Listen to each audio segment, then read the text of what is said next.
और छत्तीसगढ़ में जिन कबीर के परंपरा है वो बाकी सबसे कैसे अलग है, का अलग है यहाँ पे बोला आप कतका देख पाए और समझ पाए? सतगुरु कबीर साहब छत्तीसगढ़ में आए नहीं आए हैं। तो ये जिन चर्चा होते कबीर चबूतरा, अमरकंटक और हाँ वहाँ तक के आए हैं वो। हाँ और उधर से वो मालवा होते हुए राजस्थान और गुजरात की यात्रा करने चले गए।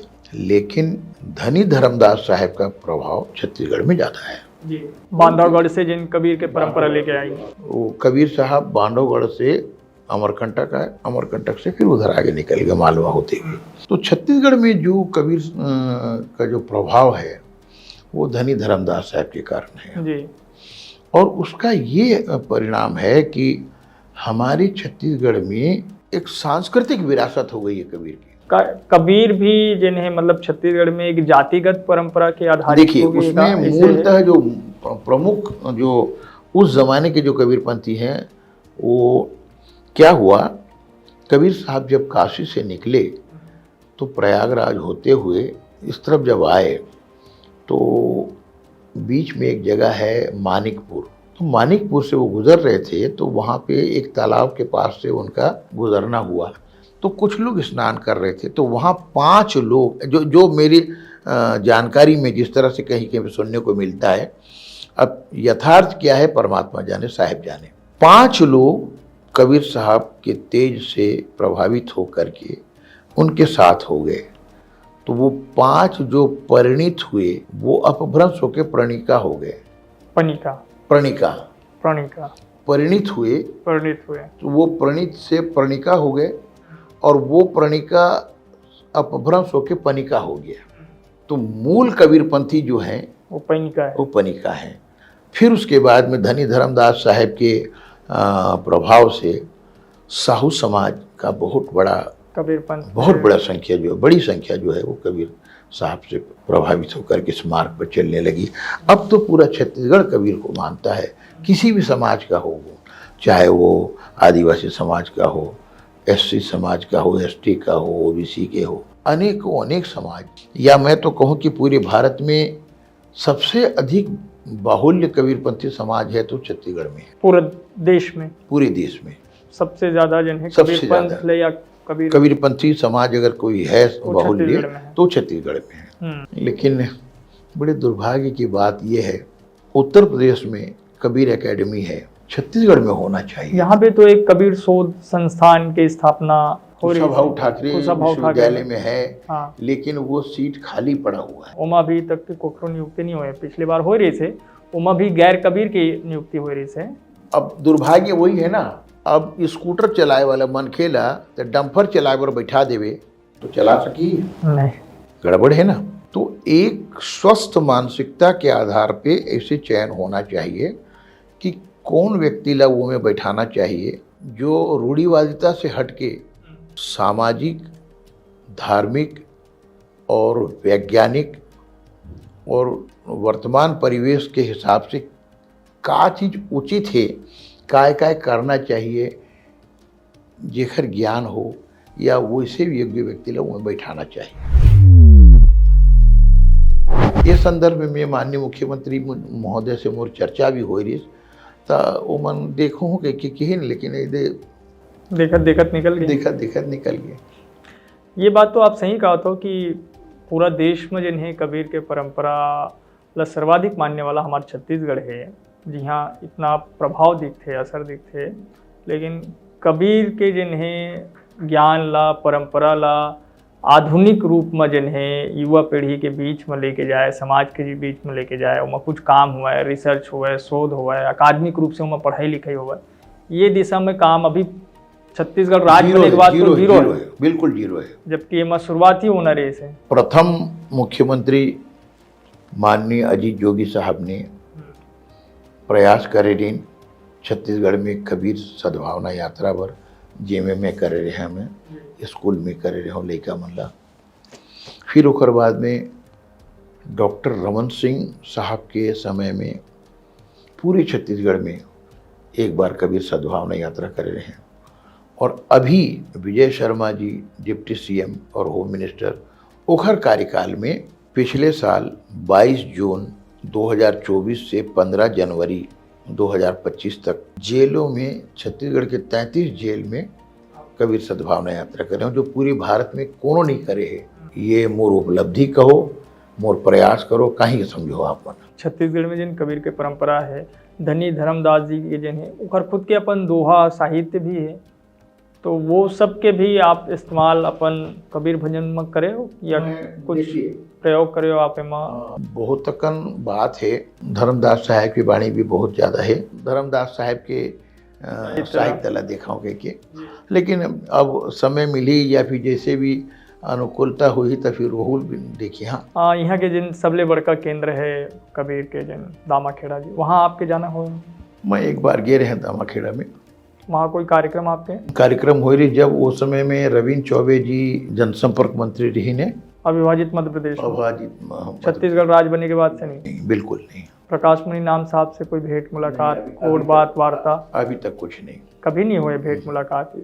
आप इतना बड़े कबीर के भजन गायक बात है कि उखर ले भेंट करे बर जातन तो भेंट होना संभव नहीं है। मैं 2-3 बार गया हूँ भेंट करे बर, लेकिन अति व्यस्तता के कारण या काय कारण है साहिब जाने, उखर ले भेंट नहीं हो सके। उखर एक असिस्टेंट या पीए कहो अचिंत साहब करके है, उनला बोल के मैं 2 बार गए रहे, भेंटे च नहीं हुई। अब कोई भी कारण है, वो व्यक्तिगत बात ला मैं नहीं कर रहा हूँ। मैं वो मिलना चाहे तो अच्छी बात, नहीं मिलना चाहे तो अच्छी बात। मैं अपन काम करता हूँ, मन अपन काम करे। सांस्कृतिक और सामाजिक तौर पे तो ठीक है, लेकिन राजनीतिक तौर पर भी कबीर के बड़ा इस्तेमाल देखो आप।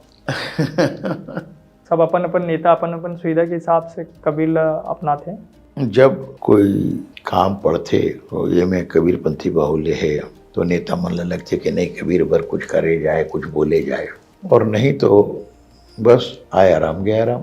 25 वर्ष में छत्तीसगढ़ में कोई ऐसे उपलब्धि आप नहीं दिख रहे? बहुत ही दुखांत बात है, ये चिंता के विषय है कि सरकार ला बृहदता रखना चाहिए, विजन ब्रॉड होनी चाहिए, एक पॉइंट में जाके संकीर्णता नहीं आनी चाहिए। आज आप मन देख लो पूरे छत्तीसगढ़ में कौन कौन समाज पर काय सरकार के द्वारा उपलब्धि है, और कबीर के या कबीर पंथी पर सरकार की का योगदान है। एक निश्चित व्यक्ति या विशेष वर्ग आप कुछ करत हो तो वो कोई बात नहीं है, वो मायने नहीं रखे। एक विराटता होनी चाहिए और फराख दिली से बात होनी चाहिए, संकीर्णता के साथ नहीं है, संकुचित नहीं होना चाहिए, कुंठित नहीं होना चाहिए। कबीर साहब एक ऐसी चीज़ है, ऐसी ऊर्जा है, ऐसी शक्ति का नाम है, सकल समाज के लिए कहा है, मानव समाज के लिए कहा है, विश्व कल्याण के लिए कहा है, विश्व शांति के लिए कहा है, मानव कल्याण के लिए कहा है। ऐसे समय में आज पूरी दुनिया देखो, जिस तरफ देखो उधर हाहाकार है। ऐसे समय में केवल और केवल सदगुरु कबीर साहब ही एक ऐसा माध्यम है जो पूरी दुनिया में शांति और मानव कल्याण के लिए सार्थक मार्ग हो सकता है। आप बड़ा आर्थिक कठिनाई के बीच में आप जिन्हें अपन जीवन यात्रा आप पूरा बहुत कष्टमय जीवन से उठे हैं हम, और आज भी ये ईश्वर की कृपा है कि इज्जत के साथ वक्त गुजार रहा है, लेकिन जिस स्तर में होनी चाहिए वो बात नहीं है। मुझे ये कहते हुए 10,000 शो करे के बाद भी 10,000 से ज़्यादा शो करे हो, आप तो गिनती गिनना बंद कर दे हो ना 5 साल ले, तो कोई कुछ भी दे देते या फिर कुछ तय भी है, मानक भी है कि नहीं भाई, स्टारडम वाले बात है। अब तो वो तो क्या है कि अब ऐसे छत्तीसगढ़ में कुछ लोगन मन ऐसे हर बार इस्तेमाल करते कि यार भारतीय बंधु कार्यक्रम कराना है, काखा ले बोले भरे, हाँ ये बेमतरिया ले ऊपर बहुत अच्छा संबंध है, ओला बोलते हैं तो हो जाएगी। ऐसे टाइप के भी प्रोग्राम आते मोर करा, संबंध में ही सब चलते हैं। और वही मंच में दूसरा कलाकार आते, ओ दादा झन पूछ, भारतीय बंधु ला देवर बजट नहीं है, और वो में बाहर के कलाकार आते तो उखर नाज नखरा, वहाँ बार्गेनिंग नहीं हुआ, यहाँ हो जाते लेना कम कर दो बाद में देंगे, लेना अब तय तो अपन आदमी कर देना भाई। तो ये ऐसे करके वो हमारा नुकसान नहीं करते, अपन नुकसान करते ही है। आप अपने ही कलाकार का शोषण कर रहे हैं एक तरह से। छत्तीसगढ़ में है लोक कलाकार मन के, छत्तीसगढ़िया कलाकार मन के शोषण? देखो, मैं बहुत पहले छत्तीसगढ़ शासन संस्कृति विभाग ला अपन एक राय दे रहे हैं, एक सुझाव दे रहे हैं कि जो ग्राम्य लेवल में है कलाकार बोला ब्लॉक लेवल में लाया जाए, जो ब्लॉक लेवल में है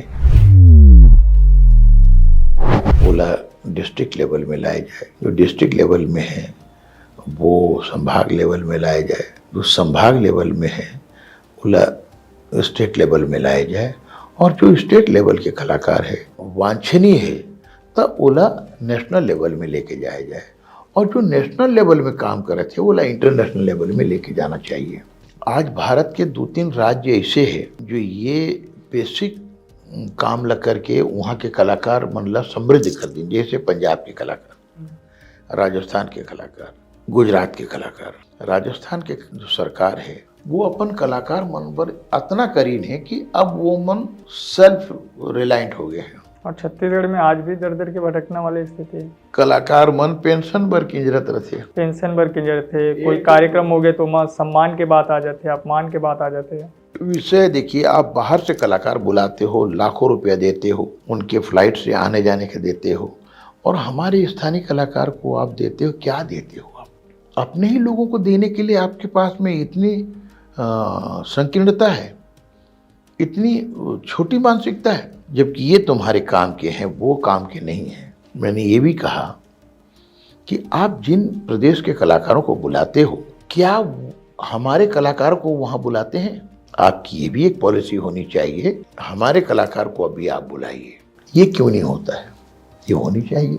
अब बताइए, मैं 57 साल मेरी उम्र हो गई है, ये 58 साल 68 साल हो रहा है, ये 57 साल से गा रहा हूँ मैं। अब मैं नौकरी करने जाऊंगा? क्या करने जाऊंगा? मैं पूरा जीवन मैंने गाना बजाना में दे दिया, आखिरी समय में कहीं पे सिक्योरिटी गार्ड करने जाऊंगा, ड्यूटी करने जाऊंगा, नौकरी करने जाऊंगा, घर कैसे चलाऊंगा मैं? क्या ये एक संस्था की जिम्मेदारी नहीं है?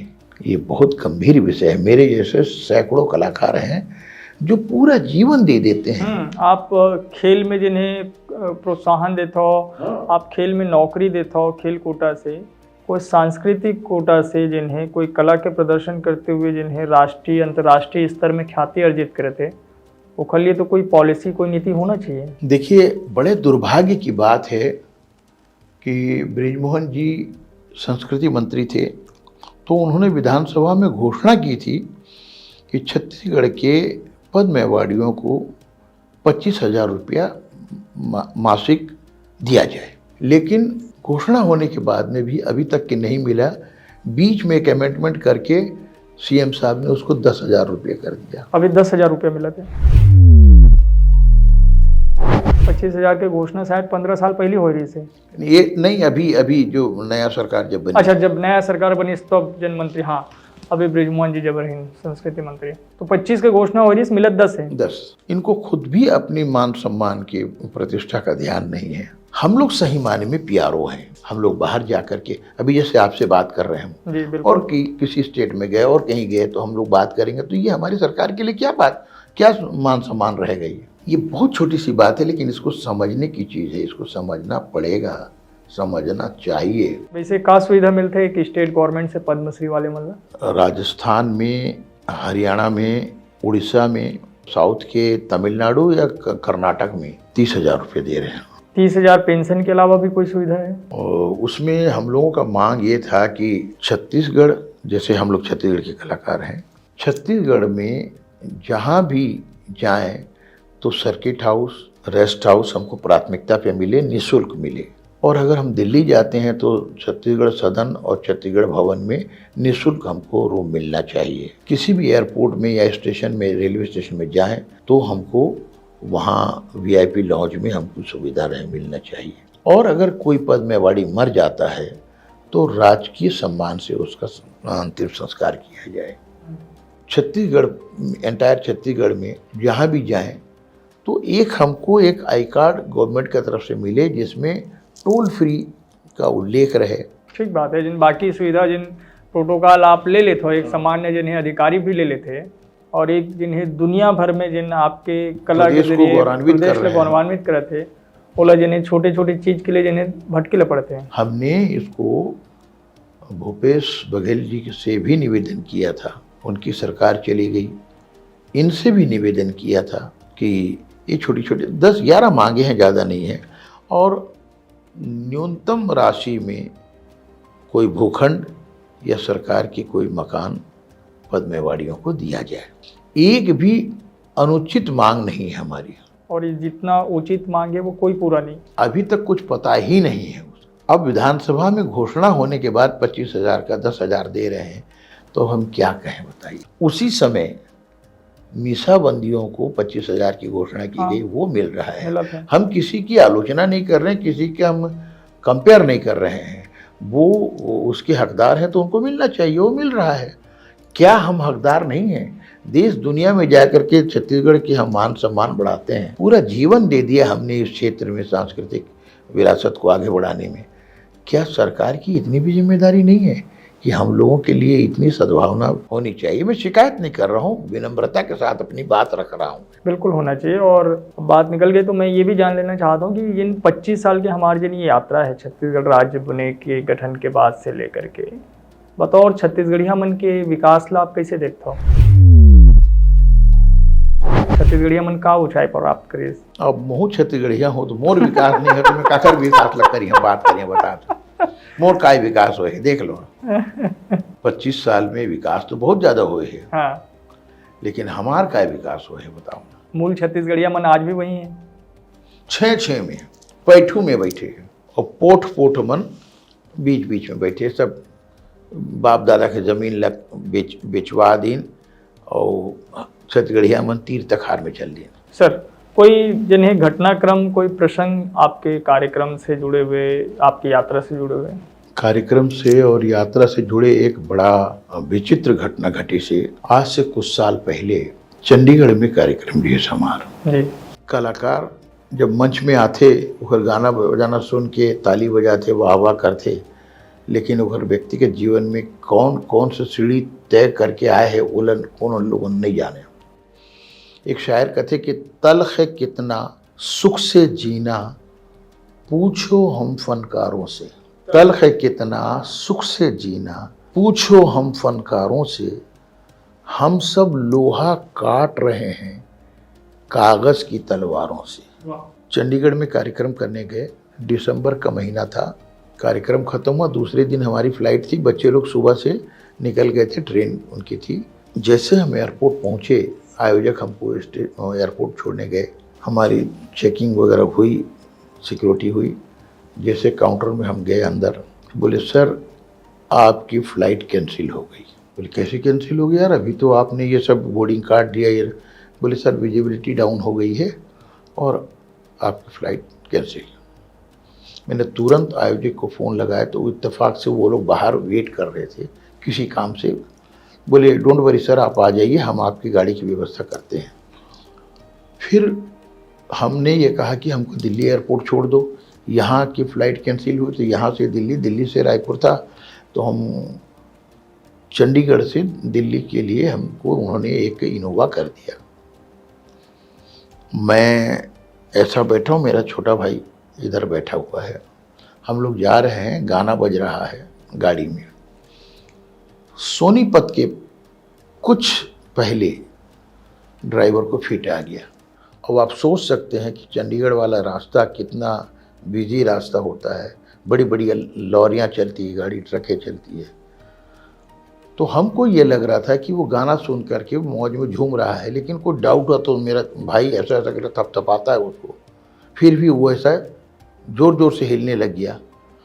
तो हम लोग घबरा गए कि क्या करें। तब तक गाड़ी जो है साइड में जो रेलिंग होती है ना, लोहे की रेलिंग, उस पर चढ़ चुकी थी। मेरा दिमाग क्या हुआ, ईश्वर को क्या समझ आया, मैंने ऐसे वो सीट को पकड़ करके आगे गया और गियर को ऐसा न्यूट्रल किया तो इत्तफाकन वो गियर न्यूट्रल हो गया। 60-70 की स्पीड में भी अगर गाड़ी चल रही है तो किसी लॉरी से, किसी ट्रक से अगर टकरा जाते तो क्या हाल होता। पुनर्जन्म रही थी आपकी। नहीं तो हमारी भी फोटो दीवार में टंगी होती और माला डला होता।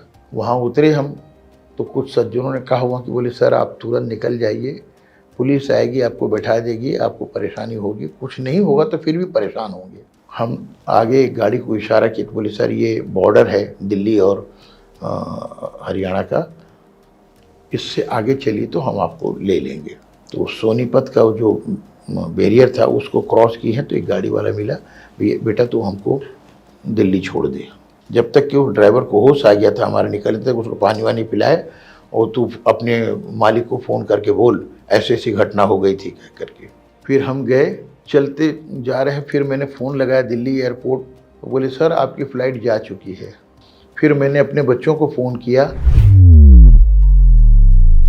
तो बोले बाबा जी हम लोग दिल्ली एयरपोर्ट में, दिल्ली रेलवे स्टेशन में हैं निज़ामुद्दीन में। मैंने बोला बेटा तू एक काम कर, जा करके मैनुअल टिकट 2 ले ले, नॉर्मल टिकट, हम आ रहे हैं। तुरंत रेलवे स्टेशन पहुंचे हम, लड़का 2 टिकट लेके रखा, हम पहुंचे हैं, ट्रेन में चढ़े हैं और ट्रेन निकली है। ऐसी ऐसी घटनाएं होती है। कभी कोई हंगामा, कोई विवाद तो नहीं हुआ साहब के कारण? नहीं, कोई विवाद नहीं, कोई हंगामा नहीं। हमारा काम ही विवाद से दूर रहना है, विवाद को निपटारा करना है। कभी कभी हो जाते ना, आपत्ति हो जाती है, नहीं ये भजन में क्या बात आ गई, कबीर जी के भजन में। हाँ, एक बार क्या हुआ था, एक यूनिवर्सिटी में मेरा लेक्चर था, मुझे कबीरपुर बोलने के लिए भी लोग बुलाते हैं, तो वहाँ पूरे इंडिया से स्कॉलर्स आए हुए थे। एक सज्जन थे, कोई दुबे या कोई कुछ तो भी था, वो नाम बोल रहा हूँ मैं, वो खड़े होकर बोलता कि बोले मैं कबीर साहब से नाराज़ हूँ। बोले क्यों? बोले हमारे इतने देवी देवता हैं, इतने हमारे सब कुछ हैं, ऐसा है, तो क्या सब बेकार हैं, सिर्फ कबीर साहब ही एक हैं क्या? बोले मैं बोला भाई मैं समझ नहीं पा रहा हूँ क्या कहना चाह रहे हैं। तो फिर उन्होंने वो झीनी बीनी चदरिया का जो आखिरी वाली लाइन है ना कि साहेब कबीर जतन से उड़े जियों की त्यों धर दीनी, इस पर उनको आपत्ति थी। तो फिर मैंने कहा उनको देखिए, सवाल ऐसा करो जिसका उत्तर सुनने के लिए आपके साहस हो या वातावरण में अनुकूलता बने रहे। मैंने कहा कि हम जब पढ़ रहे थे तो हमारे एक लेक्चर थे, उन्होंने कहा था कि वो सभा नहीं है जहाँ बुजुर्ग ना हो, और वो बुजुर्ग नहीं है जो सत्य ना बोलता हो, और वो सत्य नहीं है जो वातावरण को धूमिल कर देता हो। आपका सवाल ठीक है, आप उत्तर सुन सकेंगे कि कबीर साहब ने क्यों कहा ऐसा और क्या है ये। जब उत्तर की देने के लिए जो उद्धरण मैंने देना चालू किया तो पूरा हॉल भरा हुआ था, लोगों की सांसों की आवाज़ सुनाई दे रही थी। तो कुछ लोग अपने विद्वत्ता के लिए अपनी बेवकूफ़ी सामने लाते हैं। जानकारी हासिल करना अच्छी बात है।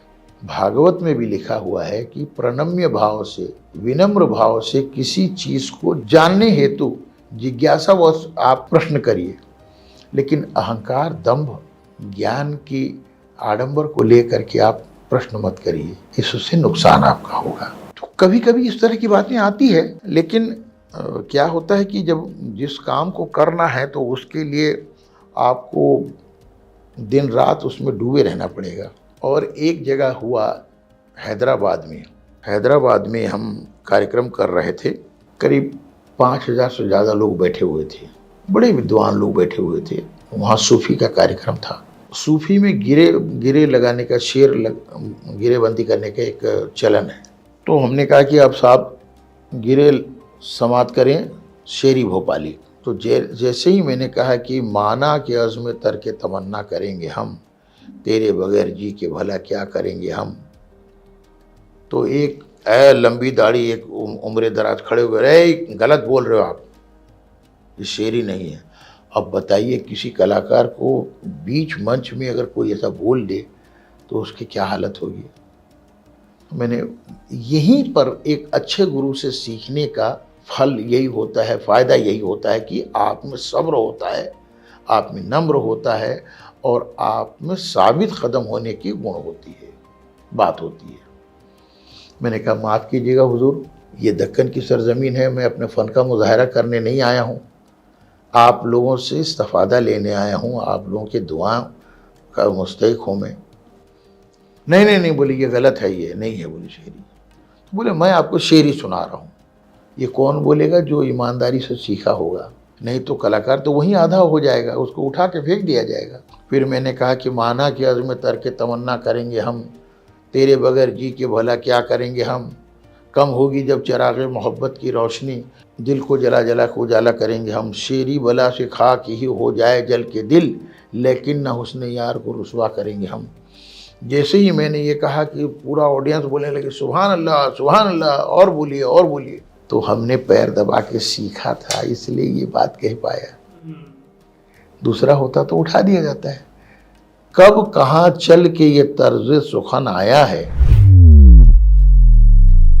कब कहाँ चल के ये तर्ज सुखन आया है, पाँव दाबे हैं बुजुर्गों के तब ये फन आया है।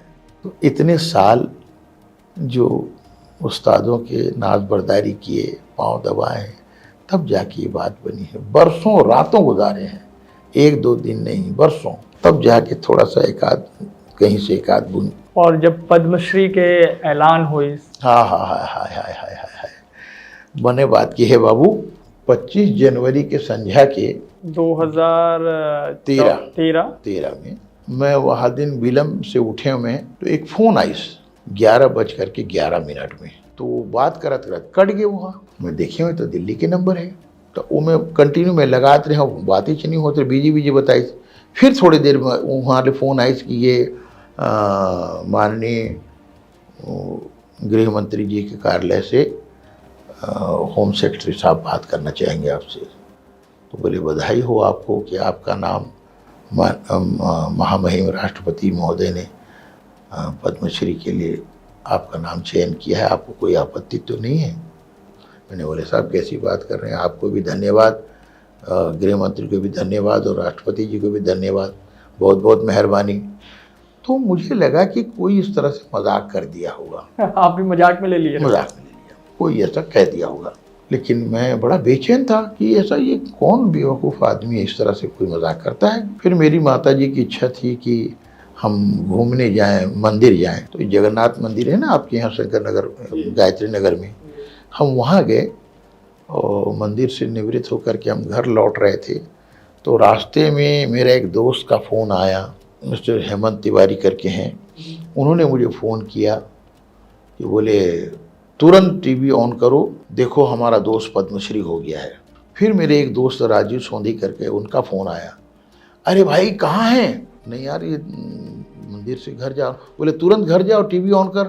बोले क्या हो गया? अरे जा तो तय बताइस कोई नहीं। अब घर में गया मैं तो सब और 2-3 जन के फ़ोन आ गए। घर में गया, टीवी ऑन करे मैं, और लगातार फ़ोन आना चालू हो। तो 2 दिन में कम से कम 4000 फ़ोन आई। मैं चकरा जाऊँ ऐसे फ़ोन बात करे। फिर बोला चार्जिंग में लगा के, चार्जर में लगा के 5 बजे सोते पर गए मैं बिहनिया के। बधाई देने वाले मन के फ़ोन, बधाई दे, देश दुनिया से फ़ोन आई। और एक लाइन बिल्कुल कहे, बोले देर आए दुरुस्त आए। 10 साल पहले आपको पद्मश्री हो जाना था, लेकिन जब कोई बात नहीं है, आज पद्मश्री को सम्मान मिला है। बोले भारती बंधु को नहीं, बोले पद्मश्री को सम्मान मिला। ये लाइन लोग दोहराते थे, मैं अवाक रह गया। हमारे घर उस दिन दशहरा और दिवाली एक साथ हो गई। बिल्कुल, मतलब ध्यान है वो जिन्हें जैसे फिर घर में वैसी माता जी आरती दिया सजाए रही। बिल्कुल बने गए। बड़ा अच्छा ढंग से वैसी जिन परंपरागत जिन स्वागत होते, पानी दिया और ये सब हमारे यहाँ आज भी वो परंपरागत चीज़ें मौजूद है। हमन हमार संस्कार संस्कृति ले नहीं बिसरे हैं। हमारे यहाँ आज भी घर से कोई बाहर जाते तो बड़का मन के पैर छू के निकलते, या जैसे हम मन निकलबो तो हमारे लिए छोटे कौन ही मोर पत्नी मोर बेटा बेटी मन पैर छू के सड़क गाड़ी तक विदाई कर जाते। तो ये हमारा संस्कार है बाबू, ये हमारा सांस्कृतिक विरासत है। और ये बीच में कोनो ऐसी बात लगा दे हो तो काकरो मन ला ठेस लगे तो मैं क्षमा प्रार्थी हूँ। मैं जान के कोनो ला कोई बुरा भला कहे कि मोर आदत नहीं है। सत्य कहे के थोड़ा सत्य के अनुवांशी हूँ मैं। कबीर साहब लगाता हूँ, कबीर साहब के वाणी ला अनुसरण करता हूँ, ते पाएक जीवन में ऐसे एक आचरण हो गए। सत्य बोले में चुका नहीं, ये तबोले काखरो मन ला ठेस हो ही, कोनो ला बुरा लगे हो तो मैं आप मन के चैनल के माध्यम से वो मन ला क्षमा प्रार्थी हूँ। और आपो के भी क्षमा प्रार्थी हूँ। तो हम चाहतन कुछ कबीर के भजन जिन आप भी कुछ कंपोज जिन आप करते हो उनमें कुछ आपके लिखे हुए भी है। अब काहे ला लिखे पर बैठते हो तो मुझे लगती कि यार ये लाइन तो फलाने लिखे है तो मैं काहे नवा लिखा हूँ बताना। अतना कुछ लिखाए पढ़े हो सुने हो ना तो नवा कुछ लगे कि नहीं लिखे पर हिम्मत नहीं हुए वो मक्कारी हो जाए अगर लिखूं तब। कुछ लोक के भी प्रयोग लोक शब्दावली के कुछ प्रयोग करके आप करें। हाँ है एक आध कुछ अगर ध्यान में है तो। पहले हमार लइकापन में हम नाचा में सुने रहे जी। नाचा गम्मत के बेरा में जोन शैली रही ना वो अंदाज में एक कबीर साहब की वाणी है आप जी।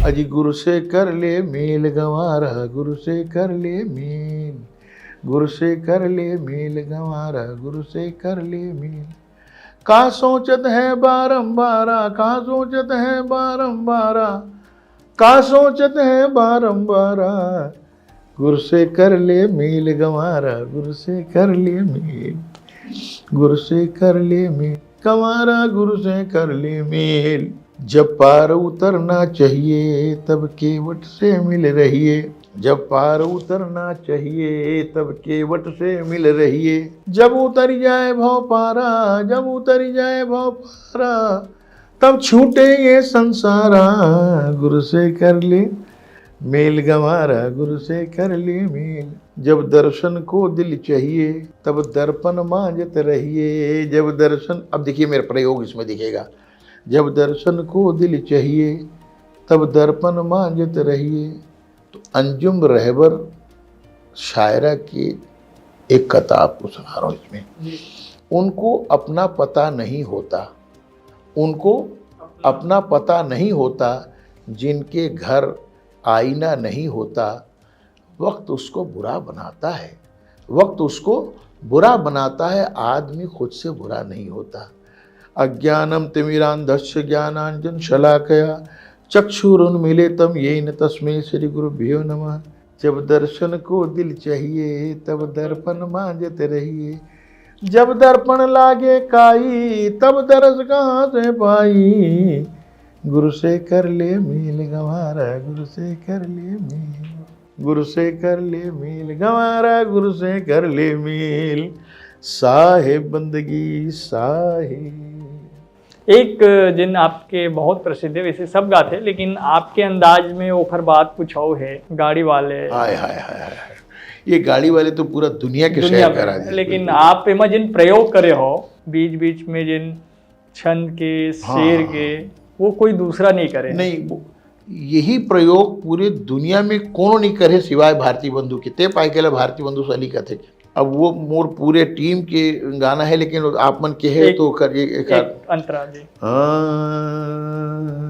ओ जरा धीरे धीरे गाड़ी हाँ को मोरे राम गाड़ी वाले जरा होले होले गाड़ी हाँ को मोरे राम गाड़ी वाले मोरे राम गाड़ी वाले मोरे राम गाड़ी वाले मोरे राम गाड़ी वाले मोरे राम गाड़ी वाले जरा धीरे धीरे धीरे धीरे धीरे धीरे जरा होले होले होले होले होले गाड़ी अटकी रेत में और जाना बड़ी है दूर हो जाना बड़ी है दूर धर्मी लोग तो पार उतर गए धर्मी लोग तो पार उतर गए पापी चकना चूर के भैया धीरे धीरे गाड़ी हाँ को मोरे राम गाड़ी वाले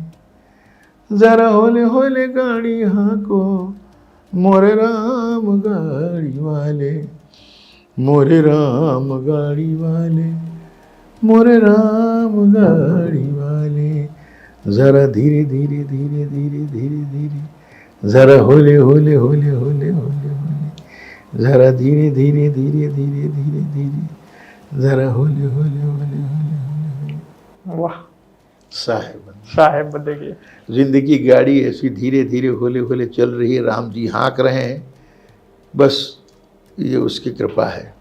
बिल्कुल और ये कृपा बने रहे और कबीर के दर्शन, कबीर के भजन के साथ जिन्हें हमार जीवन सतमार्ग में रहे, यही संदेश डॉक्टर भारती बंधु जी के है, जेकर साथ हमन जिन्हें अंतस के गोट करें, उन अपन अंतस के बहुत सारा ऐसे बात, ऐसे प्रसंग जिन्हें हमार बीच में लईस, जेकर से हमन कुछ सीख सकत हन, कुछ जिन्हें बढ़िया कर सकत हन जीवन में, और कुछ ऐसे संदेशा भी है जिन शायद समाज पर भी है और सबले ज़्यादा सरकार पर भी। गोठ अंतस के सीधा सपाट में आज डॉक्टर भारती बंधु के संग जिन्हें हमार बातचीत अटके ही फिर मिलबो एक नवा पहुना के संग और करबो सीधा सपाट गोठ अंतस के साहेब बंदगी। साहेब बंदगी साहेब, नमस्कार, वंदे मातरम, जय जोहार। जोहार।